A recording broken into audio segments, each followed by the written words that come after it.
A drunk man is on his way home, when suddenly a shadow appears behind him. Someone is following him. The man is not aware of it, and just as he stops to pee, someone punches him in the face.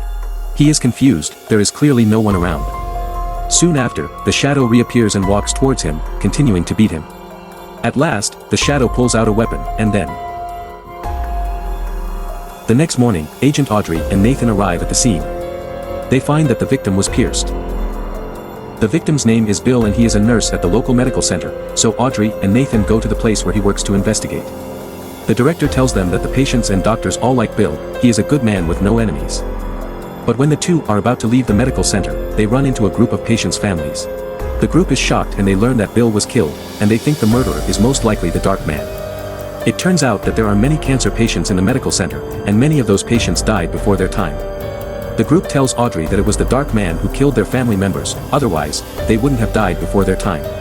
After hearing their descriptions, Audrey doesn't take them seriously. She thinks that these people just can't accept the truth and that the Dark Man is just their imagination. Back at the police station, as she expected, she can't find any information regarding the so-called Dark Man. However, another murder case happens. At night, a couple is chatting in their living room. But just as the husband leaves, a shadow appears on the wall. It slowly walks up behind the woman, who doesn't realize the danger at all, and then it raises its weapon. Audrey and Nathan arrive and find that the victim is Wilson, who is also a nurse at the medical center. They notice that Wilson was stabbed from behind, and it was done along with the couch. They realize that a human could not have done this because the couch was against the wall. Audrey begins to suspect that Dark Man might really exist.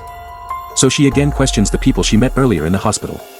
Strangely enough, their descriptions of Dark Man are different. Some say he is tall, some say he is short, and some say he is a werewolf. Apparently, none of these people have actually seen Dark Man, yet they insist that Dark Man has something to do with the death of their family.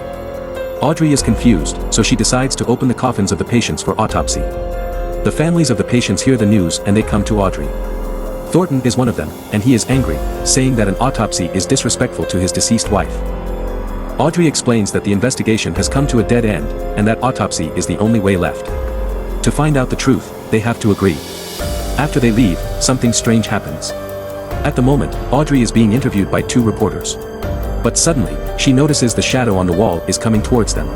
She immediately tells the reporters to move aside, while the reporters subconsciously use their cameras to shoot the shadow. Under the camera light, the shadow seems to have been harmed. The two reporters are shocked that the shadow is actually moving on its own. Soon the shadow launches another attack on them, and they back away in fear. Audrey comes up with a plan. She tells everyone to turn off all the lights, then hides in the dark.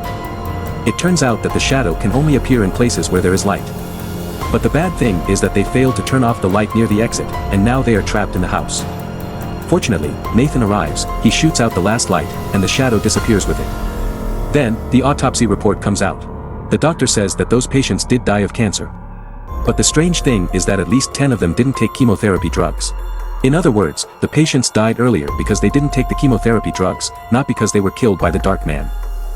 Nathan suspects that the two nurses stole the chemotherapy drugs, and then sold them to the black market for money. Soon they find the evidence. Both nurses have received huge amounts of money in their bank accounts in recent months. And the reason why Dark Man killed the two nurses was to get revenge for the patients. They still have two things to figure out. First, why the Dark Man attacked Audrey, and second, where is Dark Man coming from? They decide to visit the medical center again for further investigation. After all, everything started from there. Entering the house, the two immediately notice something unusual. Under the light, they find Thornton talking to a doctor, but unlike the doctor, he has no shadow. Just then, another woman passes by, and her shadow is also clearly visible. They finally understand, the so-called Dark Man is actually Thornton's shadow. Later, the two take Thornton to a room, then turn off all the lights. Thornton explains everything. Since his wife passed away, he felt that his shadow had its own consciousness.